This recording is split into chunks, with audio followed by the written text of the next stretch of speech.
Hey, how's it going, YouTube? This is Spearfield7. Today we're going to be talking a little bit about the June 2017 PlayStation Plus title, Killing Floor 2. So Killing Floor 2 is a wave defense system game. It's very much in the lines of stuff like Call of Duty Zombies. I've been playing it a little bit in the past couple days and just wanted to post a video sharing some of my observations, what I liked about it, what I don't, and kind of a final recommendation of whether you should play it. There's a lot really going for this game. First of all, it looks amazing, and I decided to include some clips in the background so you can kind of see me beasting out a little bit in the offline games. I love the way it looks. I think the feel of the weapons are really awesome. Now, I'm maybe in the minority, but I don't really like the way COD guns feel, Call of Duty guns. I do like guns that have recoil and that have their own kind of individual quirks. And I really get that in this game. The guns each have kind of their own personality, and they seem to be a lot more realistically driven towards their real-life counterparts. Of course, there's some fantastical guns like flamethrowers, etc. But for the most part, guns like the Desert Eagle, bullpup rifles, they give you kind of a satisfying feel that's a little bit more realistic than Call of Duty. A lot of Call of Duty guns are just kind of like laser guns without recoil. I think the depth of customization in this game is really, really on point.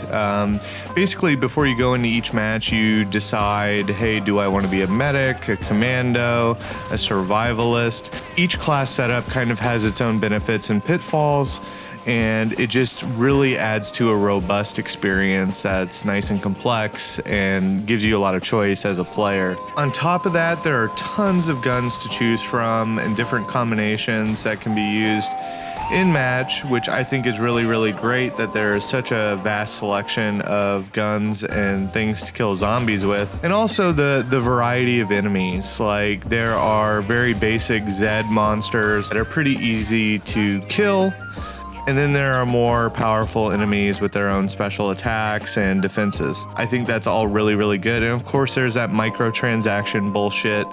And there's a lot of variety for cosmetically how you customize your character, which leads me to believe, it's just very kind of ridiculous that there are so many different microtransactions and DLC in games in general. I don't get it. I'm more about the game experience itself, not necessarily how my character looks, but there's a lot of hypebeasts out there that play video games and they want to look cool, so I guess I can't really hate him for that, for spending mom and dad's hard-earned money. But yeah, mostly the maps, the weapons, the play style, that's really on point. I really like the variety that they've put into this game, and along with a really vast selection of maps and just a really nice aesthetic, I could see myself playing this game quite a bit. I would put this game in kind of the AA category, not quite a AAA title, not kind of the finesse and polish of a AAA title, but it's very, very close. Of course, with all the great things that I have to say about the game, there are a couple things that kind of bug me out about this game that I wish were a little bit better. The game mechanics feel wonky. They feel a little bit janky. My character feels a little bit too sluggish, and it kind of throws me out of the game a little bit because when I sprint, it doesn't seem like I'm really sprinting that hard or that fast. And when you get into higher waves, enemies move a lot faster than you, so I find that the mechanics aren't really pristine enough. This game is powered on the Unreal Engine, which is the same engine that powers Blacklight Retribution. If you've ever played that game, it has a similar kind of clunkiness to the movements and the animations. Like, reloading takes an incredibly long time. It's just a very kind of difficult game in that respect, is that it's got so much going for it and I really enjoy it, but on the other hand, it just feels a little bit slow and weird compared to something like Call of Duty Zombies, which is kind of like a buttery, slick experience every single time I fire it up. There's another thing that's used in this game, and it's kind of a quick time event, kind of slow down of time, very much like, I don't know, like the Matrix or something, where everything slows down after you chain together a good sort of attack. I don't really like it. It's another thing that kind of like when it happens, I don't necessarily understand what I should be doing, because most of the time when that QuickTime event screen comes up, I'm very low on ammo, or I don't have ammo at all.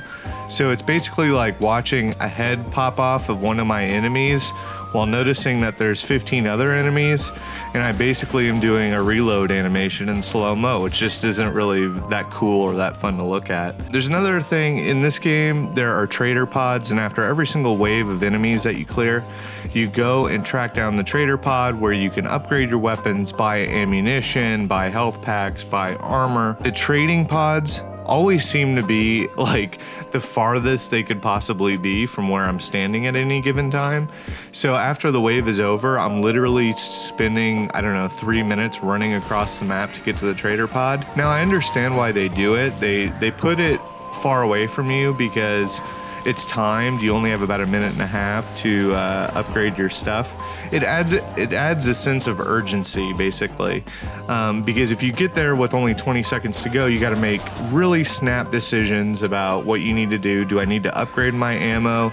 Do I need to buy a new gun? Do I need to buy some other upgrade? Because the zombies are coming very, very, very soon. And so it kind of gives this kind of false sense of urgency when you have to run across the map. It kind of arbitrarily takes away most of your time to consider your options. And I just don't really like that. I think in games like Call of Duty Zombies and stuff, you kind of know where things are situated in the environment. And so you can prioritize round to round where you're gonna go.